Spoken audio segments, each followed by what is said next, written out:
Hey everybody, welcome back to my channel. My name is Kirsty. Make sure to hit that subscribe button down below, hit the notification bell, and give this video a thumbs up. So I'm going to be talking about from the Great Resignation to the line flat. Workers are opting out. So it's from an article about how the Great Resignation has happened in the U.S. Pretty much a lot of us workers have quit their jobs in record numbers from approximately more than 24 million people from April to September of 2021.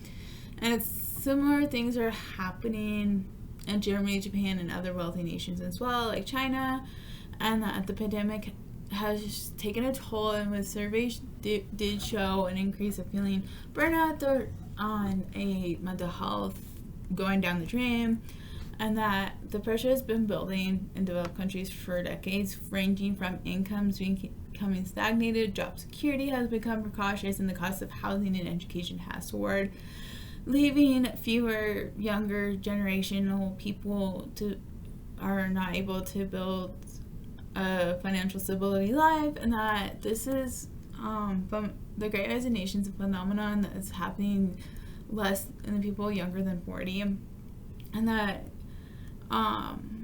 because most of the time a lot of people do tend to marry, buy homes, and have children later in their lives. Between the millennials and Gen Zs, China is dealing with the Flat Life movement, along with reaction against the system that has a ruling 996. So, working from 9 a.m. to 6 p.m., 6-day work week, and it's in the technology industry. So it's unrelenting pressure from family, society, and the government to keep climbing this ladder, and that everybody's even though countries' economic has doubled in the past decades, not everybody's seeing in it, because many big cities, the rise of living in homes and stuff has gone up while wage growth has not, and that it's pretty coincidental in Japan due to how Microsoft did state that over the half of workers are considering quitting. About 4 to 10 millennials and Gen Z, so about 40%, did say they'll leave their job if they're asked to come back to the office full time, and that it's more than any other generation, and that a lot of the older generations have criticized these attitudes as privileged and lazy, but the reality is that working hours have been dropping in the richer nations for decades across all age brackets, and I will make sure to link this article down below. And that is due to the existential threats such as the pandemic that's currently happening and climate change. The Great Resignation and the flatlining that's happening in China have great resignation among the wealthier nations, and the flatlining happening in China have the potential to speak in a deeper discussion about the relentless pursuit of wealth as individual levels and nations of wealth. And then the flatlining in China is trying to encourage the younger generations to have children that have been raised in the one-child policy, because they did during the early 21st century have been kind of laxing it after 40 plus years of having it, to where people can have 2 to 3 kids, but a lot of people that were raised in the one-child policy saying they either don't want kids just because of the financial burden, and plus being raised in the one-child policy, they felt like they were satisfied with not having siblings and not having kids. People that did have one kid, they see it as somewhat of a financial burden just because of raising one kid and making sure they get the best education. That parents that do have more than 2 to 3 kids, they do see it as a struggle, but it's just so they can keep up with the aging population outside the workforce and making sure they can keep the workforce in, so there's not a weird disproportionate of older to younger generation. And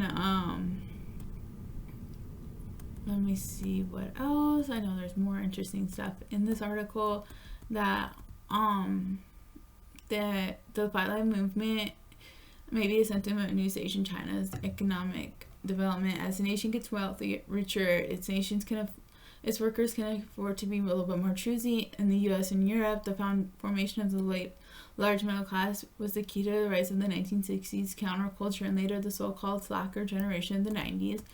It did echo of the Western movements. Middle-class young Chinese people with the perspective of beyond living anything their parents could have hoped for, saying that the society is too conformist and materialistic, And that in the U.S., with the resignation happening, is that in the U.S., the financial anxieties of the millennials long predated the COVID-19 due to the combination of explosion in student debt and the recovery from the Great Resignation of 2008. This generation is likely to become the first in U.S. history to be less wealthy than their parents, due to a lot of our K through 12 system literally saying, go to college, you get a better income, go into thousands upon thousands of student debt.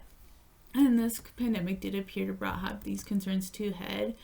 And that 2/3 of millennials who did leave their jobs in 2021 cited mental health reasons, and that the proportion of Gen Zs was even higher at 81%. And the human economic carnage caused by COVID has also left many young people question their priorities, just because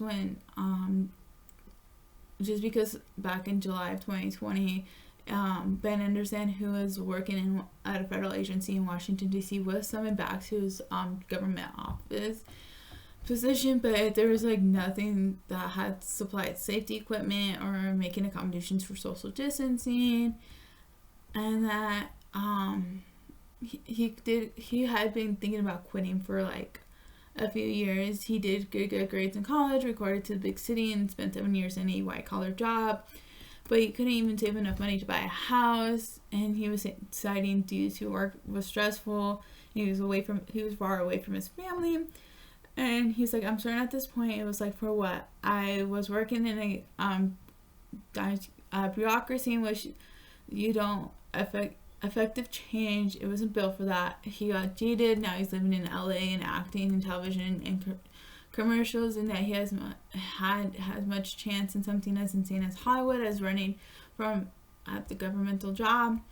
And that a lot of people state that the Great Resignation is often thought of the young youthful movement. At least one study showed that employees from 30 to 45 are also quitting at higher rates, like Nate Mohan, who's 40 years old. He did spend half his life in the bartending scene of Washington, D.C. He did have to put up with long nights, high stress, in return for about $80,000 a year. But when COVID did close a lot of the bar scene, which he did work at in March of 2020, he decided to focus on something that he was doing on the side for a while, which was painting. And that he was happy about it, and that a lot of his fans did also shift out of poorly paid and unfulfilling jobs, and that they would be embarrassed, and they wouldn't be embarrassed to advocate for themselves or other people, stating, no, I'm not going to do that, that's unfair and alright.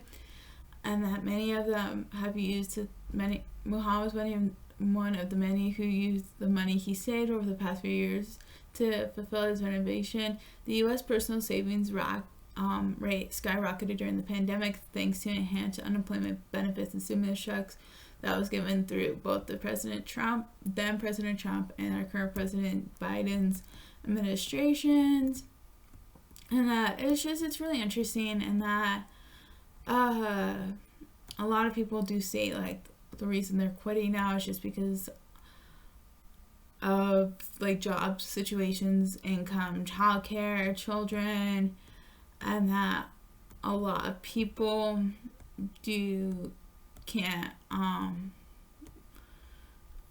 change their corporate ladder or anything, that they're stuck in one spot forever of doing the whole China thing of 996, or working the same amount of hours and have very little to get in return after that. So then they started doing side hustles like Nate Mahan, who was doing painting on the side, and that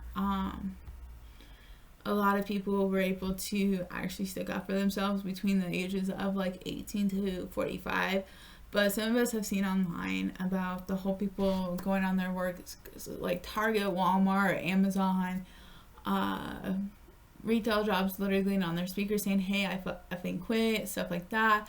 But for me personally, those kind of people don't have the enough to go into a private room with their management, literally stating what they feel like in their situation and what they want to see change from themselves, but also with the company. Just because them stating that, literally for me, tells me that they have no respect for themselves or the company. So if they ever need a job recommendation from a former employer that they may not look good, but I want to hear you guys' opinion. Leave a comment below. Make sure to give this video a thumbs up and make sure to subscribe. Thanks for watching.